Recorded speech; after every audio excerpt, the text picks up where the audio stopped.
Previously on Infinita's Mirror of Time. Rita was right. Damn her. Look at these. Dr. Anthony Woods, 1995. Dr. A. Woods, 2002. And 1AW, 2009. Same hand, different masks. Getting lazier with each passing year. The pattern emerged like a constellation, every suicide connected to unexplained deaths or disappearances. Then you understand why you need protection. The pattern is clear. Anyone who gets too close to their secrets ends up dead. But what terrifies them most is the possibility that I might be their infinitus major, the one soul they need for their ritual. Which I might actually be... The same ritual they tried to complete with Fiona. The very same. The one they're still trying to complete. Damn it, Miss Zen, you're right. You're our best shot at stopping this ritual. At stopping all of it. Then we're agreed. Yes, but we do this my way. With protection. No unnecessary risks. I'll be a good girl. Promise. Spiritus aeternae transtempora fluens.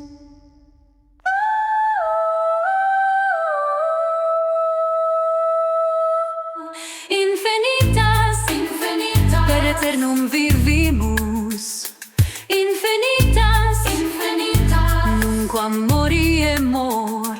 Infinitas, infinitas, spiritus aeternus. Welcome back to the mysterious thriller labyrinth of Infinitas. With Fiona's death details and Rita determined to investigate on her own, Chen worries about the validity of it all. But you, the listener, should be the judge of that.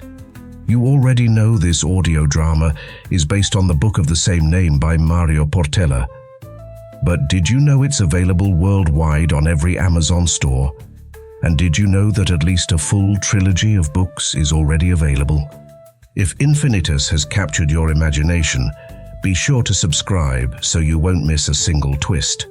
And if the story has left its mark, leave us a review.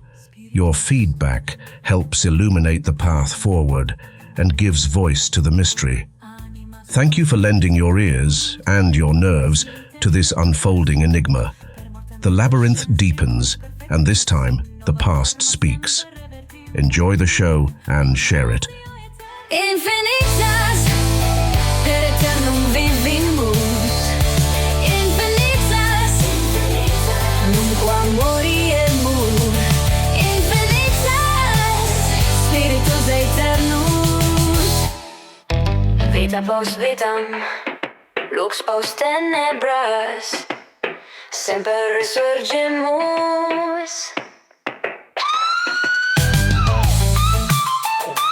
Infinitas, an audio drama by Mário Portela. Season 1, Mirror of Time. Infinitas, infinitas, infinitas. Infinitas,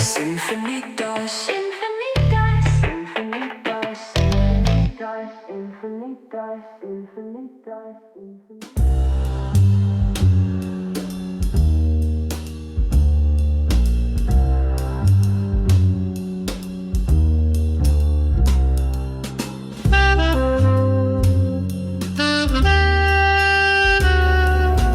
The grand exhibition hall loomed like a cathedral of secrets, its 19th century architecture casting long shadows across marble floors. Crystal chandeliers scattered prismatic light through the space, where Boston's elite moved like exotic fish through an aquarium of wealth and influence.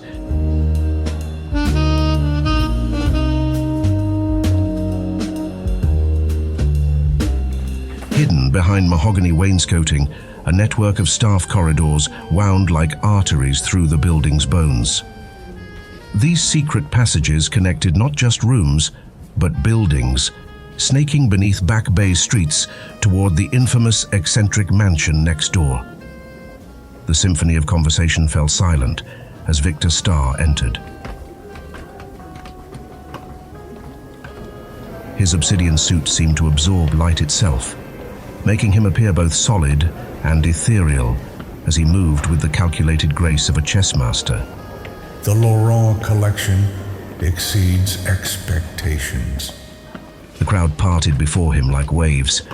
Victor's grey eyes scanned the gathering, missing nothing while revealing nothing. When he spoke, conversation stopped. When he moved, heads turned.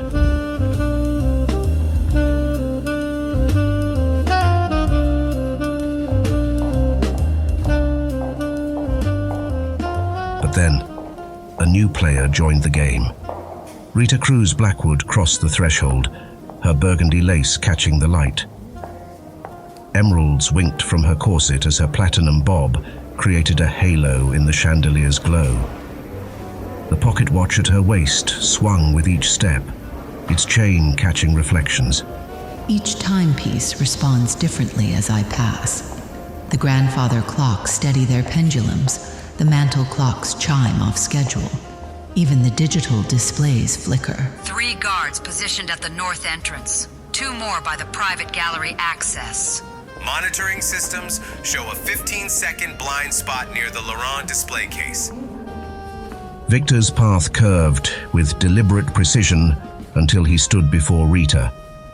His cologne, aged leather and cedar, mingled with the metallic tang of whatever technology hummed beneath his suit. Miss Cruz, the exhibition wouldn't be complete without Boston's finest historical consultant.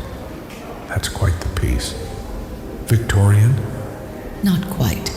1995. But the craftsmanship is remarkable.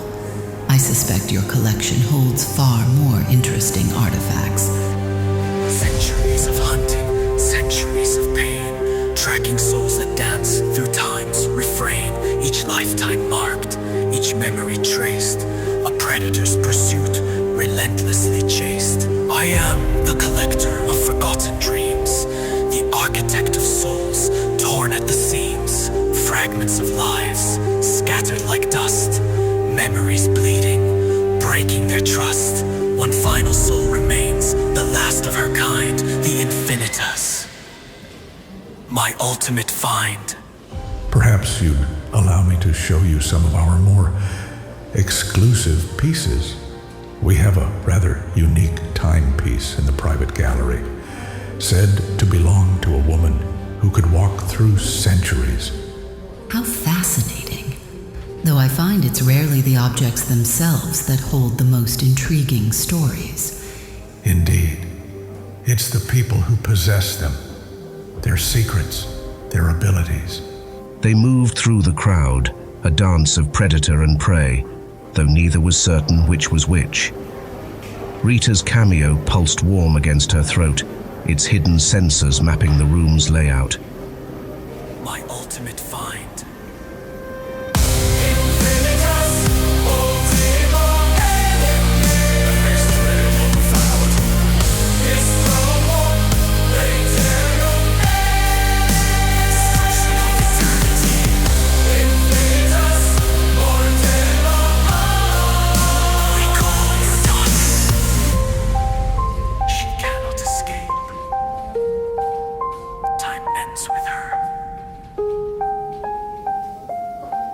You know, Miss Cruz, you remind me of someone. A woman I knew years ago. She had the same spark in her eyes. Did she share my interest in history's darker corners? Oh, she did. Though it led her down some rather unfortunate paths. The best stories often do. Yet I do not believe history repeats itself, you know. No more cycles, no more return. The last light of memory about to burn. Centuries of hunting come to this night, the infinitus, extinguished from sight.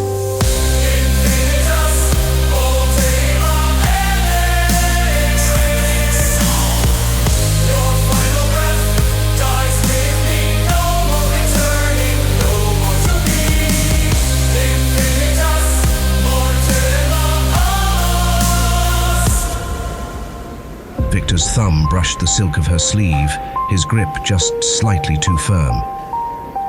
In the dancing shadows of the exhibition hall, two forces circled each other, each holding secrets that could destroy the other, each believing they held the upper hand.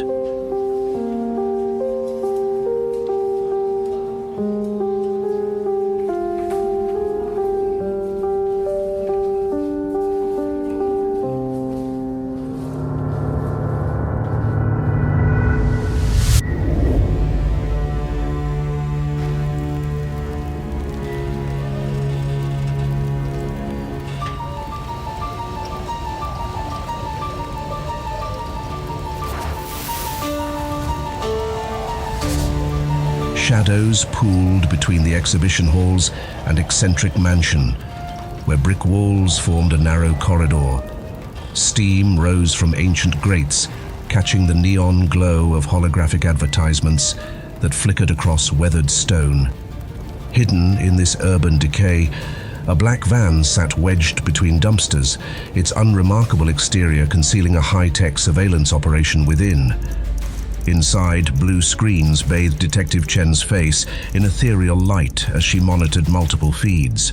Her fingers danced across holographic keyboards while Marcus sprawled in his chair, his cybernetic eye whirring as it processed data streams from Rita's infiltration. Got eyes on the northwest corner. Security rotation in 30 seconds. Rita's vitals are steady, cameo feeds showing clear images. That lipstick decoder she planted near the server room already cracked 3 layers of encryption. Through their earpieces, Rita's breathing came steady and controlled. Her corset emeralds transmitted infrared scans, while her silver cameo mapped the building's power signatures. Each piece of jewelry contained enough processing power to run a small corporation, all disguised as vintage accessories. Lady, don't be a smart ass. Plan is you get in, you plant enough bugs, and you get out safe from harm. Nod if you understand. Rita's feed returned only a chuckle, which she immediately disguised as some kind of flirtatious move with Victor nearby. She tilted her head coyly and adjusted one of her emerald earrings, letting the surveillance device capture another sweep of the room. Rita, nod if you understand. She never follows orders, you know that. I hate this girl.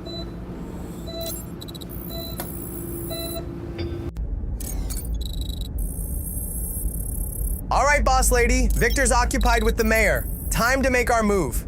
Take the service door behind the Monet hologram, quick left, then second right. Rita's camera feed bobbed in acknowledgement as she glided through the crowd with magnificent elegance. The service corridor's harsh fluorescent light contrasted sharply with the exhibition's warm glow. Security sweep in 40 seconds. Marcus, get her clear. Copy that. Rita, duck into the alcove on your right, now. Rita pressed herself against the wall as footsteps echoed past.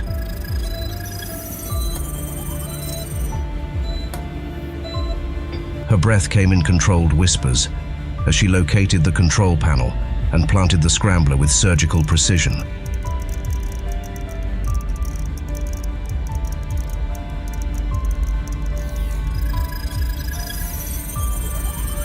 Got it! Encryption's cracking. Chen, we're in their network. Outstanding. Now get our girl out of there.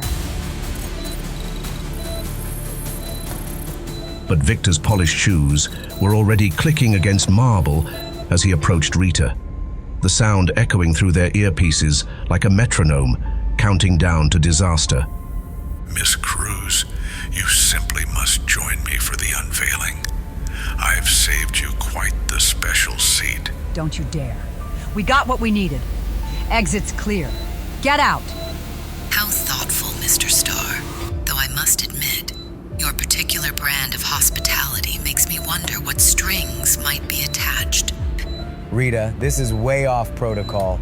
That basement level is a dead zone. We'll lose all contact. The strings, my dear. Perhaps they're the very threads of time itself. Wouldn't you agree, Miss Infinitas? He's baiting you. Get out, now. Now that's quite the provocative theory, though I prefer to make my own labels rather than follow someone else's design. Then connect with me, front row, as we witness history unravel.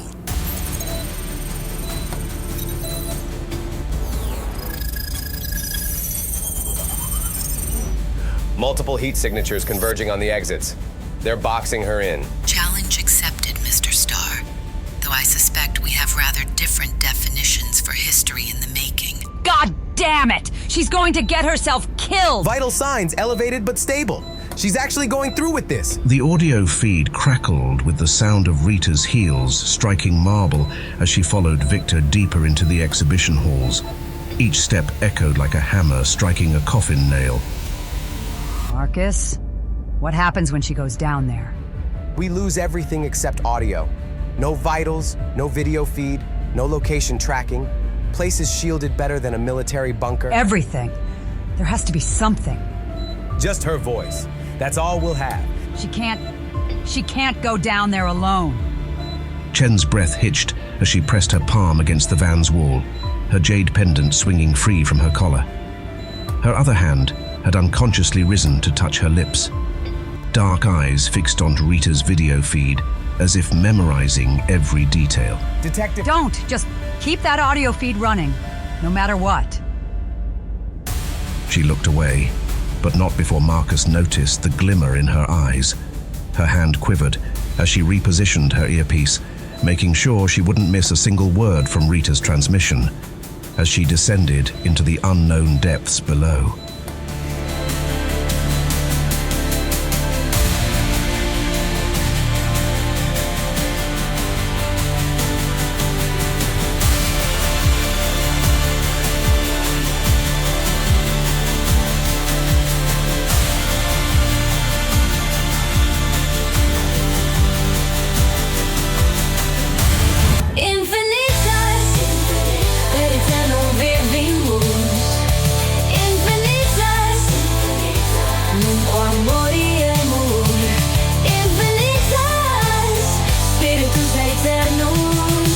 For your next episode of Infinitas. Infinitas, infinitas, infinitas.